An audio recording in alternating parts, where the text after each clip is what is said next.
வணக்கம். இன்றைய விவசாயத்துறை பட்ஜெட் தனியாக விவசாயிகளுக்கென்று விவசாயத்திற்கென்று எந்த ஒரு முக்கியமான அல்லது ஒரு தொலைநோக்கு பார்வையான திட்டங்கள் எதுவும் இல்லாமல் கம்பராமாயணம், சீவக சிந்தாமணி, புறநானூறு, திருக்குறள் இவற்றில் இருக்கின்ற அத்தனை அழகழகான அந்த பாடல்களை எல்லாம் எடுத்து போட்டு எவையெல்லாம் மத்திய அரசினுடைய முக்கியமான திட்டங்களோ, அதாவது சிறுதானிய இயக்கம், மில்லட் மிஷன், தேனீ வளர்ப்புக்கென்று தனியான இயக்கம், ஹனி மிஷன், ஆர்கானிக் ஃபார்மிங், திரும்ப திரும்ப ஒவ்வொரு முறையும் பிரதமர் அதை பற்றி பேசிட்டு இருக்கார். இந்த மாதிரி இவற்றையெல்லாம் எடுத்து போட்டு அந்த பட்ஜெட்டில் நீங்கள் படித்தீர்கள் என்றால் கிட்டத்தட்ட 60 to 70% இடங்களில் இந்த திட்டம் யூனியன் கவர்மெண்ட், ஸ்டேட் கவர்மெண்ட் பார்ட்டிசிபேஷன்ல பண்றோம் அப்படின்னு போட்டிருப்பாங்க. சோ இதிலிருந்து நம்ம புரிஞ்சுக்கலாம் எவையெல்லாம் மத்திய அரசினுடைய முக்கியமான திட்டங்கள், முக்கியமான நிதிகள். குறிப்பா சொட்டு நீர் பாசனம். சொட்டு நீர் பாசனத்திற்கு மானியம் கொடுப்பது அப்படிங்கிறது மெஜாரிட்டி பணம் சென்ட்ரல் கவர்மெண்ட்ல இருந்து கொடுக்கிறது. சோ இவையெல்லாம் ஒருங்கிணைத்து ஒரு தனியான ஒரு பட்ஜெட்டை இங்க மக்களுக்கு கொடுக்கறத மாதிரி கொடுத்திருக்காங்க. ரொம்ப முக்கியமா பார்க்க வேண்டியது, தமிழ்நாடு மாதிரி அதிகமாக நகர்ப்புறம் மயமாதல், அதிகமாக தொழில் மயமாக்கல் இருக்கக்கூடிய மாநிலத்துல நம்மளுக்கு இருக்கக்கூடிய சவால் என்ன? விவசாய நிலப்பரப்புகள் குறைந்து கொண்டே வருகிறது. விவசாய தொழிலாளர்கள் அந்த துறையிலிருந்து வெளியேறி போயிட்டே இருக்காங்க.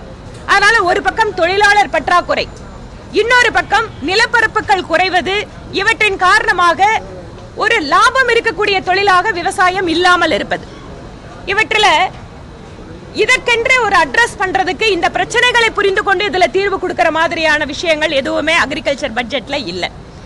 குறிப்பாக மத்திய மண்டலம், நம்முடைய மத்திய தமிழ்நாடு பகுதி, அது ஏற்கனவே ஒரு பாதுகாக்கப்பட்ட வேளாண் பகுதி மண்டலமாக அறிவிக்கப்பட்டிருக்கிறது. இப்ப அந்த பகுதியில் இருக்கக்கூடிய இளைஞர்களுக்கு புதிதா அங்க தொழிற்சாலை வர்றதுக்கு வாய்ப்பில்லை. அங்க வேற ஏதோ இண்டஸ்ட்ரி இல்ல அதனோட ஒரு தொடர்பு இருக்கக்கூடிய தொழில்கள் வர்றதுக்கு வாய்ப்பில்லை. அப்படி இருக்கும்போது அந்த மத்திய தமிழ்நாடு பகுதியில் இருக்கக்கூடிய இளைஞர்களுக்கு வேலை வாய்ப்புக்கு இந்த அரசாங்கத்தோட திட்டம் என்ன?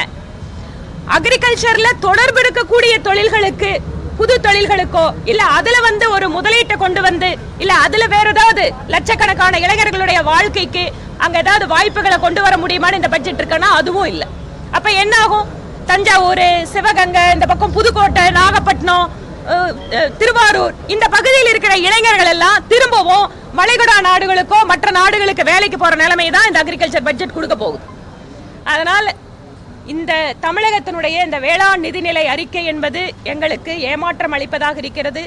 பல்வேறு உதாரணங்களை எல்லாம் பழங்கால நூல்களில் இருந்தெல்லாம் எடுத்து கூறி அதெல்லாம் அழகா சொன்னா கூட இன்று அதில் இருக்கக்கூடிய தானியங்கள் எல்லாமே அந்த மரபு சார்ந்த அந்த விதைகள் எல்லாம் கூட இன்னைக்கு சாதாரண விவசாயிகளுக்கு கிடைக்கக்கூடிய நிலைமையில் இல்லை. அப்படியே இருந்தால் கூட அதை அவர்கள் பயிரிட்டு லாபம் பார்ப்பார்களா அப்படின்னு சொன்னா அதுவும் இல்லை. இதற்கெல்லாம் ஒரு தீர்வினை கொடுக்காத பட்ஜெட்டாகத்தான் இந்த பட்ஜெட் நாங்க பார்க்கிறோம்.